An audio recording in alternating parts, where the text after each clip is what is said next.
आज हम थीम के बारे में बात करते हैं, थोड़ा सा फोकस कि सोचने से कहाँ मिलते हैं तमन्नाओं के शहर।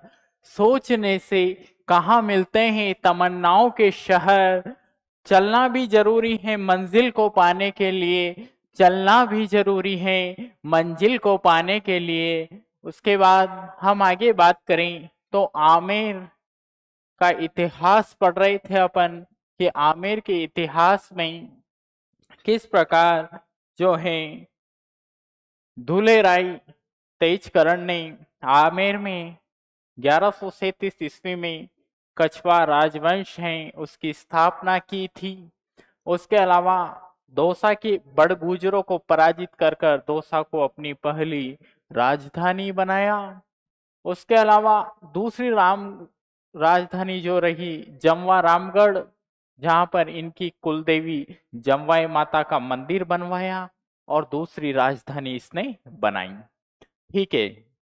उसके बाद धूलेराय ने अनेक प्रकार के कार्य किए और इसके बाद जो अगले शासक आते हैं कोकिल देव या काकिल देव, उन्होंने आमेर की मीणाओं को पराजित कर कर और आमेर को अपनी राजधानी बनाया। किसने? कोकिल देव ने। और फिर अपना शासक जहां से अपने को सन मिलते हैं कंफर्म, वो है भारमल। भारमल ने अकबर से अकबर की अधीनता स्वीकार की, वैवाहिक संबंध स्थापित किए भारमल ने। उसके अलावा जो है अकबर ने उनको मनसब भी प्रदान किए थे, 5,000 का मनसब। और भारमल ने अपनी पुत्री हरकूबाई का विवाह जो है अकबर के साथ किया था।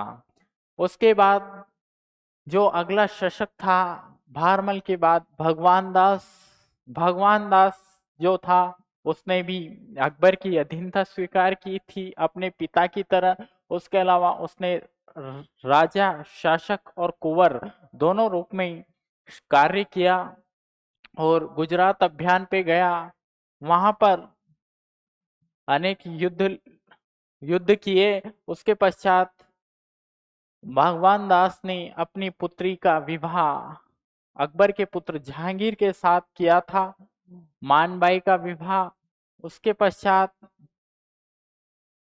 भगवान दास को जो है परचम और नगाड़ा जो था अकबर के द्वारा दिया गया। परचम जो झंडा रहता है, कोई भी जो सेनापति रहता है युद्ध विजय करके आता है तो उसको परचम जो है अकबर के द्वारा दिया जाता था। तो ये भी एक उपाधि हुआ करती थी। और नगाड़ा जैसे कोई आता था सेनापति तो उसको युद्ध विजय की हर्ष उल्लास खुशी के लिए नगाड़े बजाए जाते थे।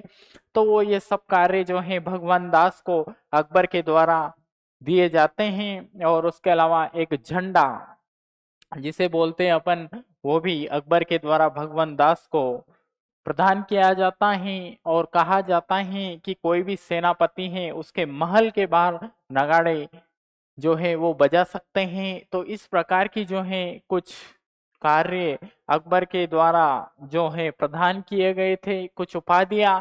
उसके अलावा 5,000 का मनसब भी जो है, मनसब क्या रहता था? एक पद जो है भगवान दास को दिया गया था। फिर उसके बाद हम आगे बात करें तो अगला जो शासक आएगा अपना वो है मान सिंह, जिसने सर्वाधिक मुगलों की सेवा की लंबे समय तक। मात्र 12 वर्ष की आयु में अकबर की सेवा में मान सिंह चला गया था। उसके अलावा उसने अपना आजीवन युद्ध किए। इतिहासकारों द्वारा बताया गया कि मान सिंह ने अपने जीवन काल में 77 युद्ध किए। 77 कितने? 77। 77 युद्ध किए साहब। किसने? मान सिंह ने। मान सिंह 77 युद्ध करता है। और एक युद्ध को छोड़कर, कौन सा?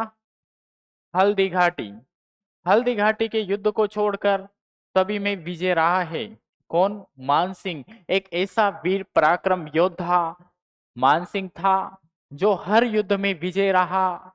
बंगाल से लेकर और बिहार, गुजरात, अफगानिस्तान, लाहौर, कहीं जगह पर मान सिंह ने युद्ध किए और हर राजा को भगा भगा कर मारा और हर जगह विजय प्राप्त की। मात्र हल्दी घाटी के युद्ध में जो रे मान सिंह की विजय नहीं हुई और हर युद्ध में 77 युद्धों में विजय रही है किसकी? मान सिंह की। ठीक है।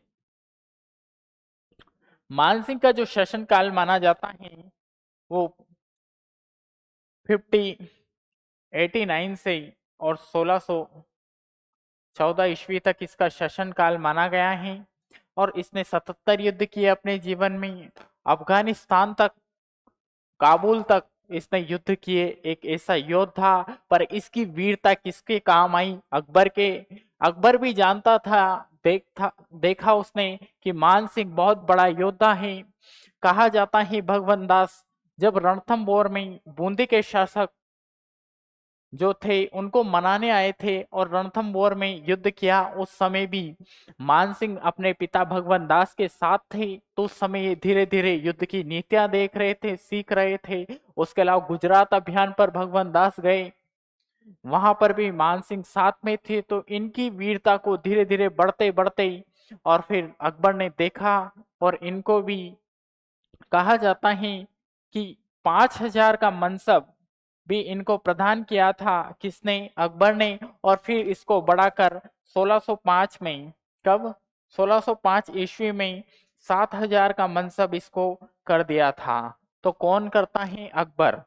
5000 से बढ़ाकर 7000 का मनसब मान सिंह को दे दिया गया था।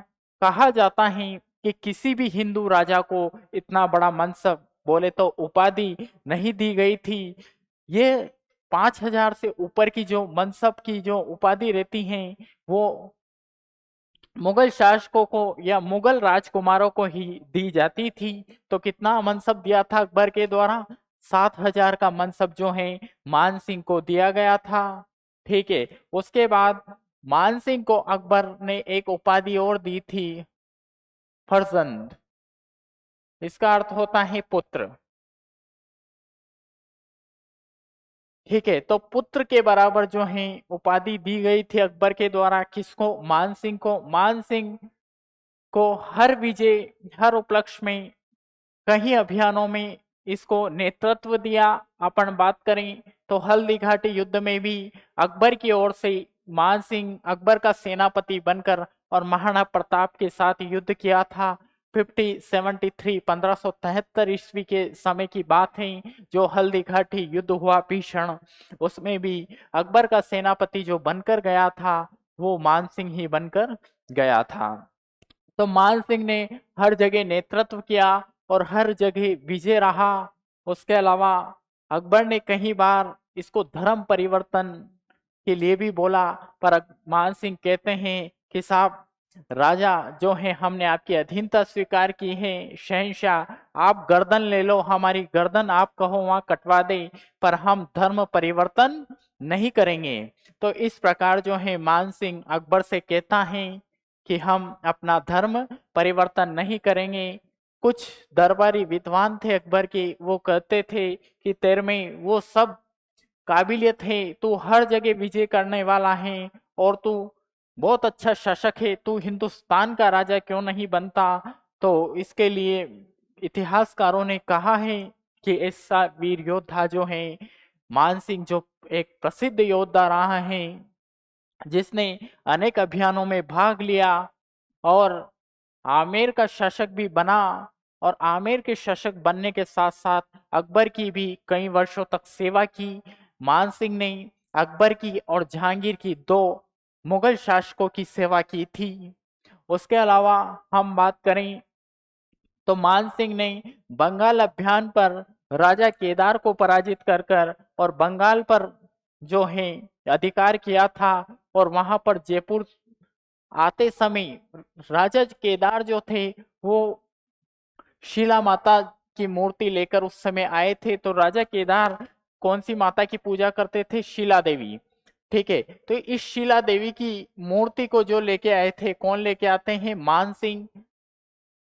मान सिंह जयपुर में शिला देवी की मूर्ति को आमेर में लेके आते हैं और इनकी जो पत्नी रहती हैं वो इसके लिए मंदिर की स्थापना करवाती है और मंदिर का निर्माण करवाती है। उसके अलावा अनेक प्रकार की विकास कार्य जो हैं, अनेक मंदिरों का निर्माण मानसिंह के शासन काल में किया गया। कहा जाता है कि कूच बिहार गया तक बिहार तक मानसिंह ने युद्ध किए। उसके अलावा उड़ीसा उड़ीसा के शासकों को पराजित कर कर राजाओं को, और भगवान जगन्नाथ के मंदिर पर भी मुगल साम्राज्य का जो है अधिकार कर लिया था। उसके अलावा वहां पर कुछ दीवारें की मरम्मत करवाई। उसके अलावा हिंदुओं को प्रेरणा दी और वहां पर भगवान जगन्नाथ के मंदिर को जो है कुछ विकास कार्य करवाए मान सिंह ने।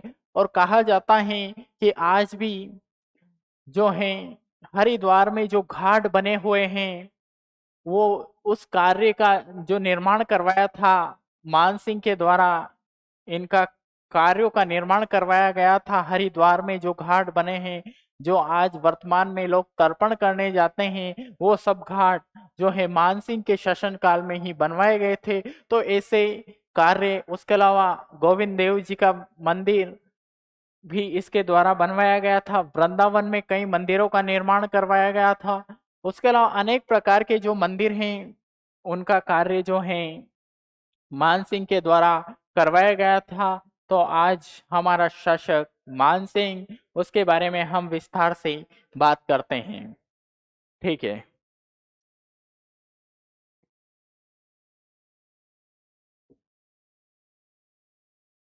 तो मानसिंह का शासन काल 5089 से 6040, 1589 से और 1614 ईस्वी तक इसका शासन काल रहता है। किसका? मानसिंह का। जन्म इसका 2 दिसंबर में मौजमाबाद में होता है और 1562 में 12 वर्ष की आयु में अकबर के साथ सेवा में चला गया था। ये कहाँ पर? अकबर के साथ चल गया था। कहाँ पर हुआ था ये जो विवाह हुआ था अकबर के साथ? तो सांभर में। ठीक है। उसके बाद मानसिंह 1562 से और 1614 लगभग कितने 52 वर्षों तक मुगलों की सेवा में रहा। कितने समय तक? 52 वर्षों तक जो है मानसिंह ने मुगलों की सेवा की है। ठीक है। कब से कब तक? 1562 में अकबर का विवाह हुआ और तब से लेकर 1614 में इसकी मृत्यु हुई थी। ठीक है। तब तक इसने अनेक प्रकार के युद्ध किए और उसके अलावा मुगलों का हर समय अकबर का साथ दिया हर युद्ध में। तो इस प्रकार 52 वर्षों तक मुगलों की सेवा करते हैं। कौन? मानसिंह। मानसिंह सर्वाधिक समय तक मुगलों की सेना में रहने वाला राजपूत था। उसके अलावा कछवा वंश में सर्वाधिक समय तक शासन करने वाला राजपूत कौन था? मिर्जा राजा जय सिंह। कितने वर्ष तक? 46 वर्षों तक। ठीक है। कितने वर्षों तक? 46 वर्षों तक शासन करते हैं मिर्जा राजा जय सिंह। इनके बारे में हम आगे बात करेंगे। मान सिंह, भंवर सिंह, कुंवर शासक तीनों रूपों में मुगल सेना में रहा। कौन कौन से? भंवर सिंह, कुंवर और शासक तीनों रूप में मुगलों की सेवा में रहा, सेना में। उसके अलावा मान सिंह 2 मुगल शासकों की सेवा में रहा। कौन कौन था? तो वो 2 कौन कौन थे? अकबर, ठीक है, और अकबर का पुत्र जहांगीर। इन दोनों की सेवा में रहा। कौन? मानसिंह। उसके अलावा मानसिंह का राज्याभिषेक 15 जनवरी 1590 में पटना में हुआ था। कहां पर होता है? पटना में। ठीक है। 1590 में मानसिंह को अकबर ने 5000 का मनसब दिया था, जिसे बाद में बढ़ाकर 7000 कर दिया था। कितने का दिया था? पहले 5000 का और फिर बाद में बढ़ाकर 7000 का कर देते हैं 1605 ईस्वी में। ठीक है। इस प्रकार अकबर ने अपने जीवन में सबसे बड़ा मनसब हिंदू राजाओं में केवल मानसिंह को ही दिया था। किसको दिया था अकबर ने? हिंदू राजाओं में सबसे बड़ा मनसब मानसिंह को ही दिया था। ठीक है। उसके बाद मानसिंह ने अकबर के उत्तराधिकारी के लिए जहांगीर के बजाय उसके पुत्र खुसरो का समर्थन किया था। इस बात से नाराज होकर जहांगीर ने मानसिंह का मनसब 7000 से घटाकर और 5000 का मनसब कर दिया था। ठीक है। तो कौन कर देता है ये कम? जहांगीर। जहांगीर शासक बन जाता है। उसके अलावा इनमें पिता और पुत्र में उत्तराधिकार संघर्ष होता है, जिसमें जो मान सिंह रहता है वो किसका साथ देता है? खुसरो का समर्थन देता है, क्योंकि जहांगीर जो था उसका समर्थन जो है मान सिंह नहीं देता है। क्यों नहीं देता? ये अच्छा नेतृत्व करता शासक नहीं था, ये नशा करता था, और उसके अलावा पूरे दिन शराब पी के और धुन रहता था। उसके अलावा इसकी पत्नी भी इससे परेशान थी। तो इस प्रकार जो थे मान सिंह, उन्होंने किसका समर्थन करते हैं? खुसरो को, कि भाई अगला शासक किसको बनाया जाए? कि खुसरो को बनाओ। ठीक है। उसके बाद तो इस प्रकार 7,000 का मनसब से 5,000 का मनसब कर देते हैं। मान सिंह अकबर के 9 रत्नों में शामिल था। कितने रत्नों में से? 9 रत्नों में से एक रत्न था कौन? मान सिंह। अकबर ने मान सिंह को फरजंद, फरजंद किसे बोलते हैं? पुत्र, पुत्र की भी उपाधि इसको दी थी। किसको? मान सिंह को। मान सिंह 1573 में अकबर के गुजरात अभियान में अकबर के साथ गया था, और इसी समय मान सिंह 1573 में प्रताप के पास अकबर के द्वितीय प्रस्ताव को लेकर गया था। अपन ने बात की थी मेवाड़ पड़ा जब, कि हल्दी घाटी युद्ध के पहले अकबर ने 4 प्रस्ताव भेजे थे, जिसमें प्रथम बार जलाल खां कोर्ची, द्वितीय बार मान सिंह को भेजते हैं, और तीसरी बार भगवंत दास को भेजते हैं, और चौथी बार टोडरमल जी को भेजते हैं। तो इस प्रकार 4 लोगों को अकबर ने भेजा था। उसमें से दूसरा प्रस्ताव लेकर जो गया था वो मान सिंह गया था। ठीक है। उसके बाद हल्दी घाटी के युद्ध में प्रताप के विरुद्ध मुगल सेना का नेतृत्व मान सिंह ने ही किया था, अपन ने अभी बात की थी। और अकबर ने 1580 में मान सिंह को हाकिम मिर्जा का विद्रोह दबाने के लिए काबुल भेजा था। और हाकिम मिर्जा की मृत्यु के बाद अकबर ने 1581 में मान सिंह को काबुल का सूबेदार नियुक्त किया था। तो वहां का हाकिम मिर्जा की जो मृत्यु हो जाती है, वहां का सूबेदार किसको नियुक्त कर देते हैं? तो मान सिंह को नियुक्त कर देते। कहा जाता है कि काबुल में जो सेना थी उसको मान सिंह के द्वारा चीरते हुए और मारते हुए बुरी तरह से परास्त किया जाता है। और कहा जाता है कि वहां 5 कबीले थे, उन 5 कबीलों में जो थे वहां के लोगों को बुरी तरह मारा, और इतना भय हो गया था वहां के लोगों को कि एक बच्चा भी रोता था तो उसकी माँ कहती थी कि चुप हो जा, नहीं तो मान सिंह आ जाएगा। तो इस प्रकार काबुल में ऐसा दबदबा जो है मान सिंह ने बना लिया था। तो ऐसा योद्धा था मान सिंह। और कहा जाता है कि मान सिंह ने इन 5 कबीलों को जीता काबुल में। तभी उसी समय जो आमेर का जो झंडा था, तब से ही ये पचरंगा हुआ था। ठीक है। उसके पहले इनका जो झंडा था वो सफेद कलर, अंदर से सफेद इस प्रकार, और उसके अलावा उसमें 6 प्रकार की टहनियां थी। ठीक है। 6 प्रकार की टहनियां रहती हैं, और इस प्रकार जो है उनका झंडा फिर बाद में कैसा हो जाता है? पचरंगा। ठीक है। उसके बाद हम आगे बात करें तो अकबर ने मान सिंह को निम्न राज्यों का सूबेदार नियुक्त किया था। कौन कौन से राज्य? काबुल कब किया था? 1581 ईस्वी से और 1587 ईस्वी तक इसको जो है काबुल का सूबेदार बनाया। फिर उसके बाद बिहार का नाम आता है। बिहार में 1587 से और 1594 तक इसको सूबेदार बनाए। उसके बाद बंगाल में राजा केदार का शासनकाल हुआ करता था, उनको भी इसने पराजित कर दिया था और वहां का सूबेदार बन गया। 1594 से लेकर और 1604 तक ये सूबेदार रहा। कौन? मान सिंह। ठीक है। तो इन तीनों बड़े बड़े राज्य जो थे इनको विजय किए इसने, और यहाँ का सूबेदार बना ये। उसके बाद मान सिंह ने काबुल में रेशमाबाई संप्रदाय के विद्रोह का दमन भी किया था। कहां पर करते हैं? काबुल में। मान सिंह ने बिहार में मानपुर, बंगाल में अकबरपुर नगर बसाए थे। जो शहंशाह अकबर थे उनके नाम से भी इन्होंने, मान सिंह ने नगर बसाए। कहां पर? बंगाल में जो है अकबरपुर के नाम से एक नगर बसाया। उसके बाद मान सिंह ने बिहार के सूबेदार के समय कतलू खां व नौखेर खां को 1542 में पराजित कर उड़ीसा को जीतकर उसे पहली बार मुगल साम्राज्य में शामिल किया था। तो कौन करता है? मानसिंह उड़ीसा को भी ये जीत लेता है और मुगल साम्राज्य में जो है इसको शामिल कर लेता है। ठीक है, अपन ने बात की थी कि उड़ीसा में जगन्नाथ जी का मंदिर है, उसमें भी ये अनेक प्रकार के कार्य कराता है। उसके अलावा निर्माणाधीन कार्य को ये पूरा कराता है। उसके बाद वहां पर हिंदू कतलू खां और नौखेर खां जो रहते हैं, वो हिंदू प्रजा थी वहां की, उसको मंदिर के दर्शन नहीं करने देते थे, तो उनको रोका, इनको परास्त किया और उसके बाद जो है हिंदू स्वतंत्र हुए और भगवान जगन्नाथ के हिंदू जो थे वो दर्शन कर सकते थे। तो इस प्रकार जो है मानसिंह ने ऐसे अच्छे कार्य भी किए हिंदुओं के लिए। उसके बाद मानसिंह ने बंगाल का सूबेदार बनते ही बंगाल की राजधानी ढाका के स्थान पर अकबरपुर राजमहल को बनाया था। एक नई राजधानी भी बनाते हैं, जो पहले राजधानी थी बंगाल की ढाका, उसको हटाकर अकबरपुर को नई राजधानी बनाते हैं।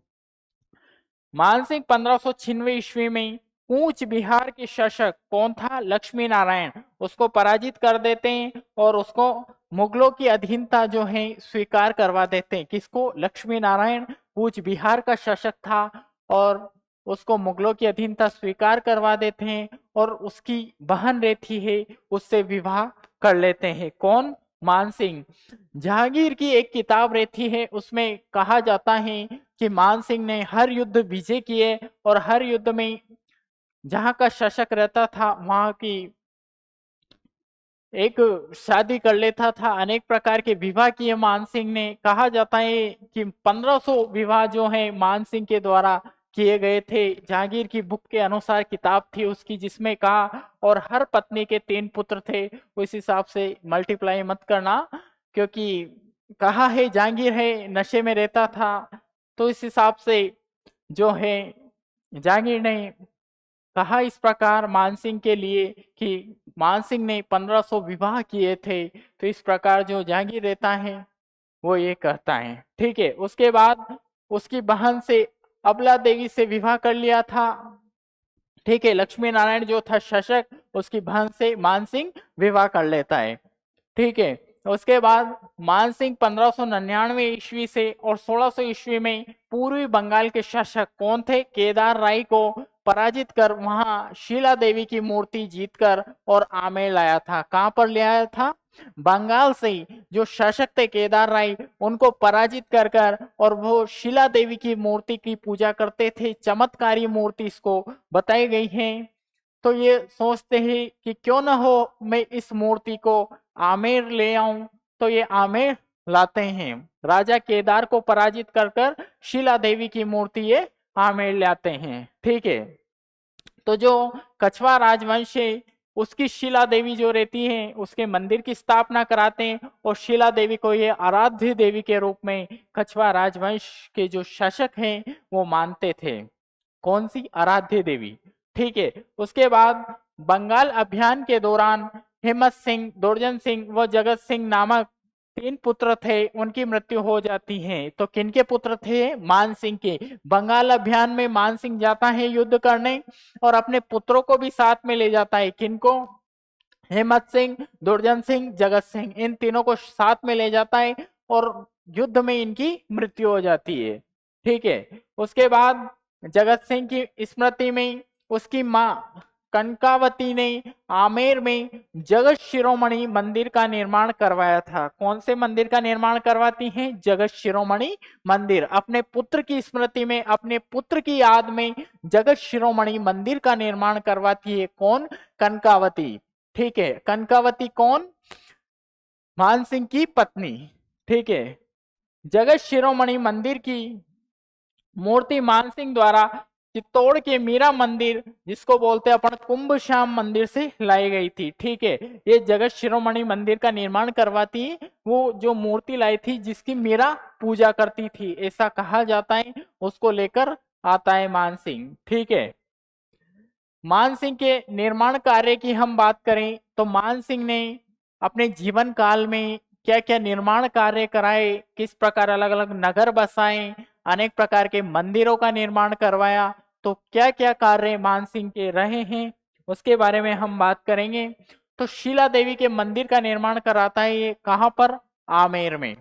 ठीक है, उसके बाद रामगढ़ का किला बनाता है कहां पर, आमेर में। पंचमहल विराटनगर में। रोहतासगढ़ के महल का निर्माण कराता है, रोहतासगढ़ कहां पर पड़ता है, बिहार में। ठीक है, तो इसका निर्माण करवाया जाता है मानसिंह के द्वारा। महादेव मंदिर कहां पर, गया बिहार में पड़ता है ये। ठीक है, उसके बाद भवानी शंकर मंदिर बेकटपुर बिहार में है ये भी। उसके अलावा मान मंदिर काशी में, मान महल पुष्कर में, राधा गोविंद मंदिर वृंदावन में। उसके बाद मानपुर मंदिर बिहार में, अकबरपुर मंदिर अकबरपुर नगर जो बसाया था बंगाल में। ठीक है, तो अकबरपुर नगर जो बसाया था इसको ये राजधानी भी बना देता है बाद में ढाका को हटाकर। ठीक है, तो कौन, मानसिंह के जीवन में इन सब कार्य करवाए गए थे कि अनेक प्रकार के मंदिर भी बनवाए हैं, कुछ नगर भी बसाए हैं, उसके अलावा कुछ महल भी इसके द्वारा बनाए गए। तो ये सब कार्य जो हैं मानसिंह के शासन काल में हुए हैं। उसके बाद हम आगे बात करें तो जहांगीर ने मानसिंह को 1609 ईस्वी में अहमदनगर कहाँ पे पड़ता है, महाराष्ट्र में, अभियान पर भेजा गया था। कहाँ पर भेजता है मानसिंह 1609 में, अहमदनगर, कहाँ पर, महाराष्ट्र में। इसी दौरान 1614 में इलिचपुर महाराष्ट्र में इसकी मृत्यु हो जाती है। कब हो जाती है, 1614 ईस्वी में मानसिंह की मृत्यु हो जाती है। उसके बाद मानसिंह की छत्री आमेर के निकट हाड़ीपुर में बनी हुई है। कहां पर बनी हुई है, हाड़ीपुर। ठीक है, थोड़ा मोस्ट है छत्रियों में क्वेश्चन आए तो कि भाई मानसिंह की छत्री कहां पर बनी हुई है, हाड़ीपुर में, हाड़ीपुर का आमेर में। ठीक है, उसके बाद इसका जन्म कहां पर हुआ था, मौजमाबाद। मृत्यु कहां हुई थी, इलिचपुर, कहां पर, महाराष्ट्र। छत्री कहां पर बनी हुई है, हाड़ीपुर आमेर में। मानसिंह के राजकवि हापा भारत थे। कौन थे, हापा भारत। सुंदरदास हरिदास जैसे विद्वान मानसिंह के दरबार में रहते थे। कौन कौन से रहते थे, सुंदरदास हरिदास जो विद्वान थे वो मानसिंह के दरबार में हुआ करते थे। उसके बाद प्रसिद्ध विद्वान दादू दयाल भी भगवान दास वो मानसिंह के दरबार में रहते थे। दादू दयाल बहुत प्रसिद्ध जो हैं विद्वान रहे हैं, ये भी दरबारी विद्वान। तो ये भी भगवान दास और मान सिंह के दरबार में रहते थे। उसके बाद दादू दयाल ने ढूंढाड़ी भाषा में दादू वाणी की रचना की थी। कौन सी भाषा में करते हैं, ढूंढाड़ी भाषा में। कौन सी, दादू वाणी की रचना। ठीक है, दादू दयाल राजस्थान के एकमात्र भक्ति संत थे।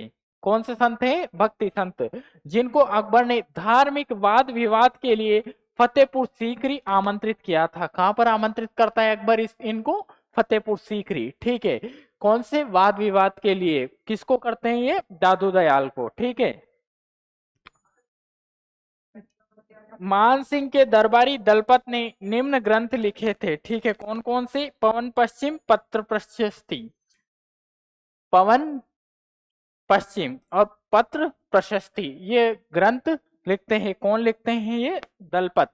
उसके बाद हम आगे बात करेंगे तो मानसिंह के दरबारी मुरारी दास ने मान प्रकाश नामक ग्रंथ की व जगन्नाथ ने मानसिंह कीर्ति मुक्तावली नामक ग्रंथ की रचना की थी। तो कौन करते हैं ये रचना, मानसिंह कीर्ति मुक्तावली की तो जगन्नाथ, और मान प्रकाश नामक ग्रंथ की मुरारी दास। तो ये सब कौन थे, इसके दरबारी विद्वान हुआ करते थे, किसके, मानसिंह के। उसके बाद मानसिंह के भाई माधो सिंह के दरबारी पुंडरिक ने निम्न ग्रंथों की रचना की थी। कौन से ग्रंथों की रचना करते हैं ये, राग मंजरी, राग चंद्रोदय, ध्वनि प्रकाश, नर्तन निर्णय। तो ये कौन करते हैं, पुंडरिक विठल। ये क्वेश्चन मोस्ट है, एग्जाम की दृष्टि से ये पूछ सकता है कि रचनाएं कि जो माधो सिंह है मान सिंह का भाई, उसके जो विद्वान हुआ करता था पुंडरिक विठल, उसने कौन कौन सी रचनाएं की, राग मंजरी, राग चंद्रोदय, धुनी दूजा, नर्तन निर्णय। ठीक है, तो ये रचनाएं करते हैं। तो इस प्रकार मान सिंह का शासन काल रहा। उसने अपने आजीवन मात्र 12 वर्ष की आयु से ही अकबर की सेवा में रहा। 1562 ईस्वी से और 1614 ईस्वी तक मान सिंह ने अकबर की सेवा की और 77 युद्ध किए, 77। उसमें से एक युद्ध ने विजय नहीं रहा और हर युद्ध में विजय रहा और पूरे भारत पर जो है मान सिंह ने विजय की। काबुल, बंगाल, अनेक प्रकार के बड़े बड़े राजाओं को युद्ध में हराया और बड़ी बड़ी सेनाओं का नेतृत्व किया। तो मानसिंह एक ऐसा वीर योद्धा था, हिंदू राजा था, पर ये काम किसके आया? अकबर के, मुगलों के। तो ये सब चीजें अकबर भी जानता था कि मानसिंह बहुत बड़ा वीर योद्धा है, इसकी वजह से अपन आज पूरे भारत में विजय की। तो इस प्रकार मानसिंह का शासन काल पूर्ण होता है और अगला जो शासक आएगा अपना जो है भाव सिंह। कौन था? भाव सिंह। भाव सिंह आएगा। भाव सिंह का बारे में हम अगली क्लास में बात करते हैं। धन्यवाद।